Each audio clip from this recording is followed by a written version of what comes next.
Okay, welcome to our latest Swampcast. We've been evicted from our usual setting, and we are back here in the studios of the Pat Dooley Show. Do you feel greatness upon you? Yeah, I do. This is it's been some big-time stuff. There's some real stars in here so far, but we'll be in here who knows how long.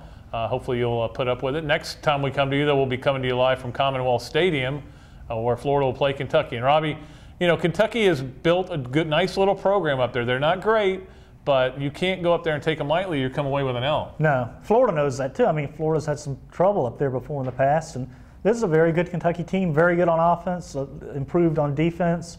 And you know, you got guys like Derek Locke and Randall Cobb. They're as good as anybody in the conference at what they do. So you know, it's a big headache game for Florida coming off that Tennessee game. Who was it that Randall Cobb fought? Was it Ali or Tex Cobb? Yeah, Randall Tex Cobb. I don't think it's the same guy. No.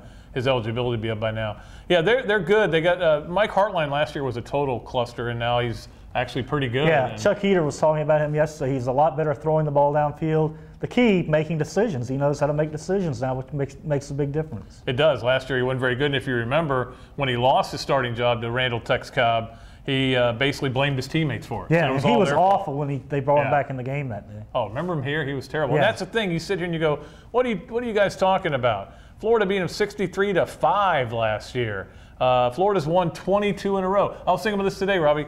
The first time I ever walked in this building, Florida hasn't lost to Kentucky since, and that was 1987. It's a long time. 22 straight wins, but I'm telling you guys, Florida better go up there and play well, or they're going to come away with an L. Yeah, no question about it. I couldn't think of what the word was. But to me, Pat, last week people are groaning about the Tennessee game. Last week's over. I'm done. To me, yeah, the players are saying the same thing. We don't even want to talk about it. To me, that was the Ole Miss game, but they won instead of lost like a year ago. Now this is like the Arkansas game last year. You have to go on the road the next week. They played bad the first quarter. They played bad for 3 quarters and then play great in the fourth. And then explode. But I think maybe that's what's going to happen here. This team's going to come together a little bit. You know, I asked a question just out of curiosity of people, both on radio and in my column, has Florida ever had a moral victory? Robbie, you came up with the only one that I'll even grant as a possibility. 79 FSU. Florida was the winless year. 0-9-1 at the time. FSU was unbeaten. I think they were ranked number 1. I'll give you that one. The people that came up with things like 74 Sugar Bowl, come on. Heartbreaking I got another call just now. The 83 USC game. That was a devastating tie. They blew the game, yeah. And they were lucky that USC missed the extra point at the end of the game. Trust me out there, people. The only one I'll even come close to giving you is 79 FSU, and even that, I don't remember Gator fans being happy after the game. Certainly not Tennessee happy.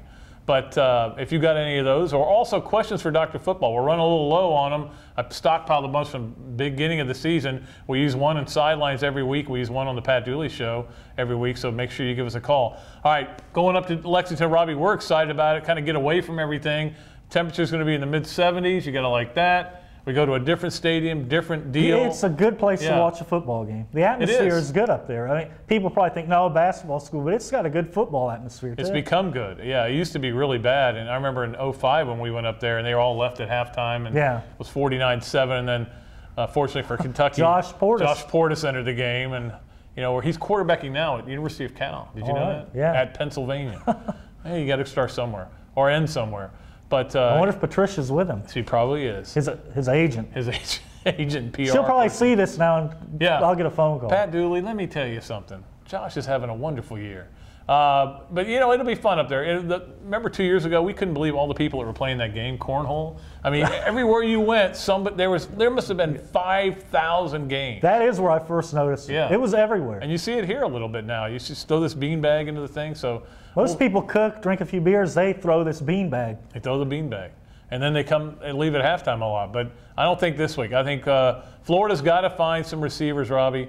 And I think that last week might be, you know, you're talking about it being the almost game, might be the kind of, hey, look, let's go let Omarius Hines run out there a little bit. Let's go let throw the ball a little more to David Nelson. Let's go do some other things. Obviously with it, well, we can't talk about the flu, can we? We're not allowed to talk about that? No. We don't want to be reprimanded.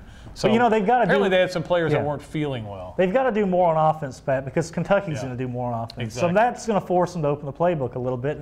And you're right, one of those young receivers is going to have an opportunity to do something. Let's see if they can do it. But don't you feel like last week they knew they didn't have to, but this week they know they're going to have to, so it'll be a totally different game plan? Yeah, I think it will be.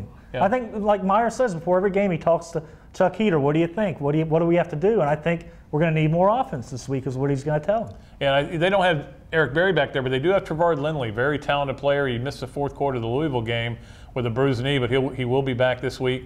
They're good at linebacker. Micah Johnson's very good. So it'll be interesting to see how Florida bounces back from their loss. The point wait, spread, they won. Yeah. I'm sorry. But the point spread again this week kind of surprised Ridiculous. me. 23 points. It's like point spreads are made for gamblers, not for fans. No. Just remember that. A couple other games of interest this week. Robbie, how do you like that big game between Georgia and Arizona State?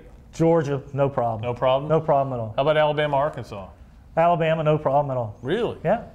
Wow. Arkansas's defense is terrible. I know, but I actually I looked that one over. Of course, you can read my picks column online now as we speak. They put it up 4 days before it runs in the paper, so you can read it there if you want to get that. And also, Pat Dooley shows up. There's so much. I don't know why you wouldn't spend all your day on Gatorsports.com. You're beating yourself on your own story. I beat myself every day. Can you do day. that? You beat yourself. I've come up with a solution that I'm going to keep to myself. But at any rate, we'll move forward. Next time you see us, will we have sweaters on? Maybe a little sweatshirt. No, I'm not taking one. So. Oh, you're going to be Mr. Manly? Yeah. Short sleeves? Sure. Yeah, we'll see. I mean, the coldest is going to be at 60 something. That's cold.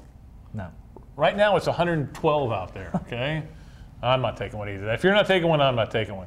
All right, but we will be there, and so we'll be joined by Trish. Great mixed CD Trish just made for me. It's terrific. Is the sweater song on there? Oh no, that's another one. That's on the one that's I on made for mine. you. Yeah, the Weezer Speaking song. of sweaters. That's right. All right, we better get out of here. All right, that's going to do it. Pat Dooley, Robbie Andreu, Gainesville Sun. Next time we see you, we'll be in the bluegrass. Till then, so long.